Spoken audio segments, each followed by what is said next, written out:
expulsaron a los franceses del territorio mexicano, el país se encontraba en ruinas. La economía estaba muy mal y la agricultura carecía de técnicas modernas. Era momento de que México fuera ejercido por un presidente que fuera capaz de levantar su economía y ayudar a recobrar la integridad personal y social que habían perdido tiempo atrás. Porfirio Díaz había decidido ser ese hombre por el que México había esperado. Asumió el poder el día 5 de mayo de 1872. Su lema principal ponía en claro que México sería mejor gobernado con mano dura. Díaz contaba con ejecutores personales bajo el gobierno, por lo que provocó que el porfiriato se ganara la reputación de corrupción y muy mala fama. Tijuana, Nogales y Juárez eran reinados por el alcohol, juego y prostitutas. Sin embargo, a pesar de todo esos aspectos negativos, su presidencia también había obtenido algunos resultados positivos para México, ya que modernizó el país, abrió puertas al capital extranjero, llevó a cabo grandes avances, instaló teléfonos, construyó más fábricas, así como ferrocarriles, y abrió bahías para el comercio marítimo. En pocas palabras, Díaz había empujado a México a la era industrial. Sin embargo, el mayor beneficiado de estas innovaciones sería sin duda alguna Estados Unidos. En 1910 se había logrado dar un mayor cambio a comparación de 1877. Las grandes ganancias solamente llegaban a manos de unos cuantos. Las diferencias entre ricos y pobres eran más notables.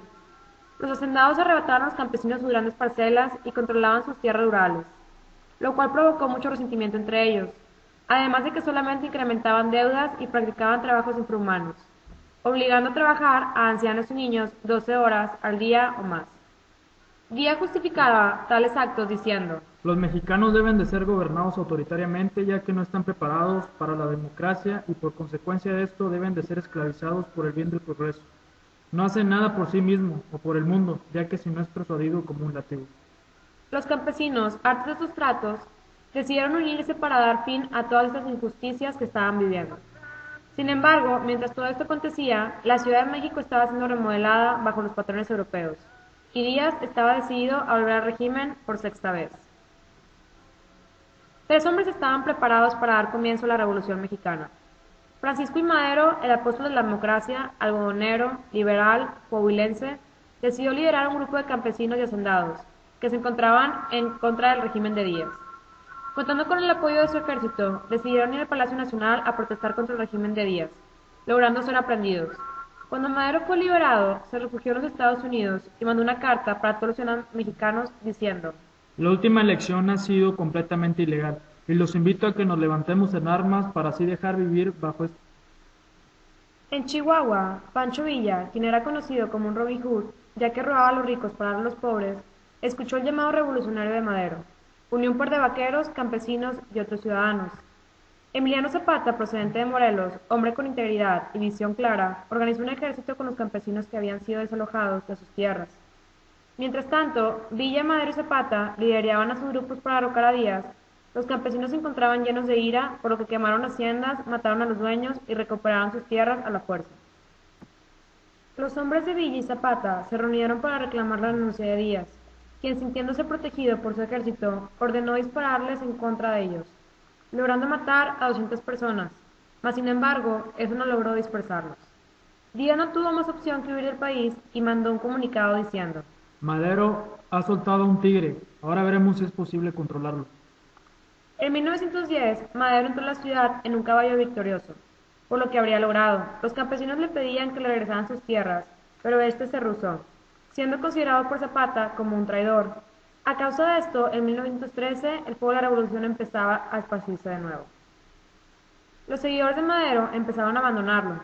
En febrero de ese año, un grupo de gente retirada del ejército decidió dar un golpe al Palacio Nacional, lo cual ocasionó un intercambio de fuego y 10 días de escenas trágicas.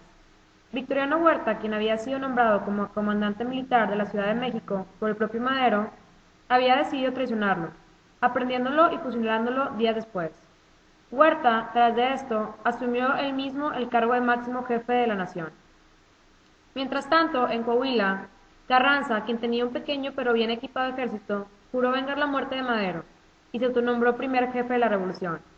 El presidente estadounidense, Wilson, mandó un armamento para desmontar a Huerta, pero sin embargo, en 1914, los grupos mexicanos se oponían a la intervención americana.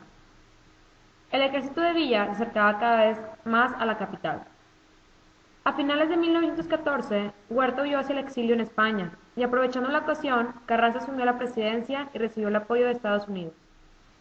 Carranza buscaba deshacerse de Villa y de todo su ejército, y él contaba con un armamento y un mejor equipo para lograrlo.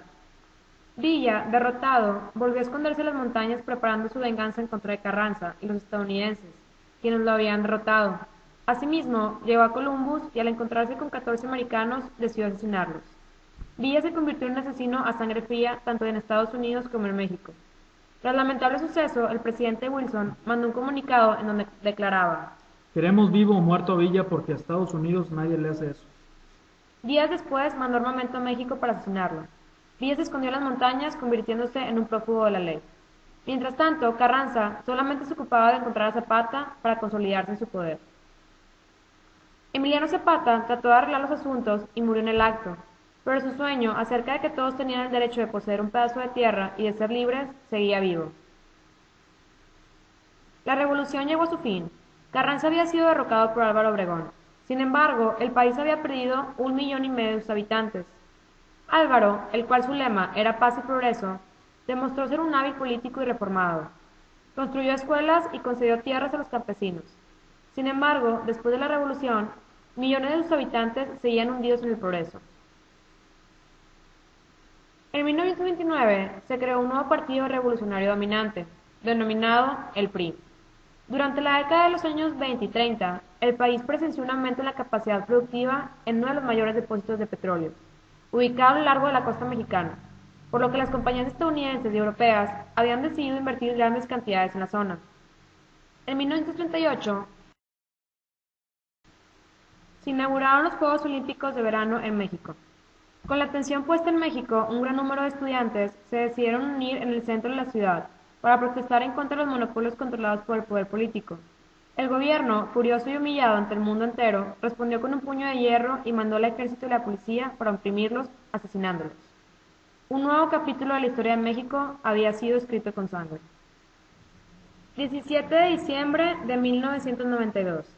México parecía tener más oportunidad de progresar gracias al Tratado de Libre Comercio entre Canadá, México y Estados Unidos.